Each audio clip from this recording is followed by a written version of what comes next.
गांव का पैसा गांव में रहेगा, गांव की समृद्धि बढ़ेगी और एक बच्चे को रोजगार मिलेगा। एक और मजेदार बात देखो, सब बहनें आजकल आईब्रो कराना पड़ता है ना? कोई बुरी बात नहीं है, कराइए। तो उसके लिए बाहर जाने की आवश्यकता नहीं है।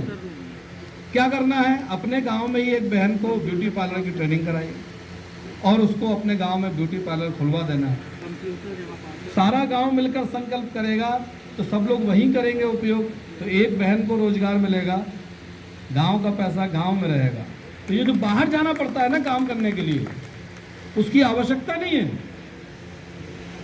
प्रोडक्शन सबका सब गांव में होता है, कोई प्रोडक्शन शहर में नहीं होता। गेहूं आप उगाते हो, डबल रोटी बाजार से लेके आते हो जो शहर बनती है। आलू हम उगाते हैं, चिप्स बाजार से लेके आते हैं। चना हम उगाते हैं, नमकीन बाजार से लेके आते हैं। और नमकीन और चने की रेट में जमीन आसमान कम। टमाटर आप उगाते हो, टमाटो सॉस बाजार से लेके आते हो। आप बना सकते हैं, बहुत कठिन नहीं है, कोई रॉकेट टेक्नोलॉजी नहीं है। तो ये सारा वैल्यू एडिशन कहलाता है। 40 रुपये किलो भी टमाटर नहीं बिकेगा, 10 रुपये 5 रुपये चाहे कौड़ी के मूल्य, लेकिन टमाटो सॉस की कीमत कभी कम नहीं होगी, वो 200 रुपये किलो हमेशा बिकेगा।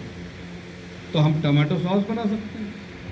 आजकल अदरक लहसुन का पेस्ट, लहसुन फेंक देते हैं लोग, नहीं बिकता है तो भैया अदरक लहसुन का पेस्ट बना के बेच सकते हैं।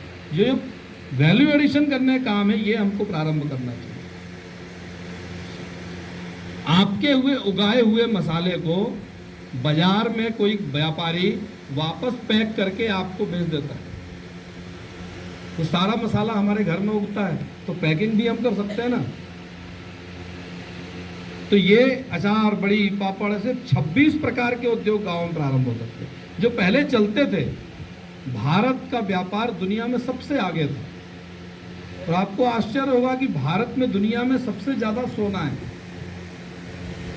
जबकि भारत में सोने की एक भी खदान नहीं है।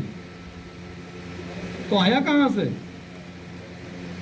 और विदेशी लोग जितना सोना है इससे 50 गुना लूट चुके हैं भारत से। तो भारत का व्यापार इतना उन्नत था कि यहाँ से मसाले, यहाँ के कपड़े, यहाँ के रंग, यहाँ के केमिकल्स, यहाँ के लोहा दुनिया में बेचते थे, उसके बदले में सोना लेके आते। तो भारत में हर घर में सोना है, हर माता बहन के शरीर पर सोना है। इतना बड़ा दुनिया में किसी देश में नहीं है संपन्नता। ये जो हमारी बचत और संपन्नता की वृत्ति है, इसको गांव में की भावना में कन्वर्ट करना। हम लोग क्या करते हैं, हर कानून का लाभ मेरे लिए क्या होगा ये देखते हैं, इस कानून का लाभ गांव और समाज के लिए क्या होगा ये नहीं देखते।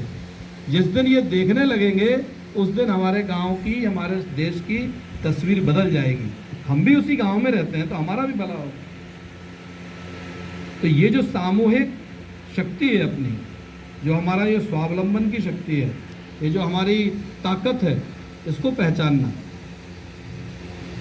और बाहरी संस्कृति, बाहरी आवरण, बाहरी आक्रमण, इससे अपने गांव को बचाना, अपने बच्चों को बचाना। आपको बहुत लगता होगा कि हम किसी बच्चे को पढ़ने भेज रहे हैं, लेकिन वो क्या बन के आएगा आपको कोई भरोसा नहीं।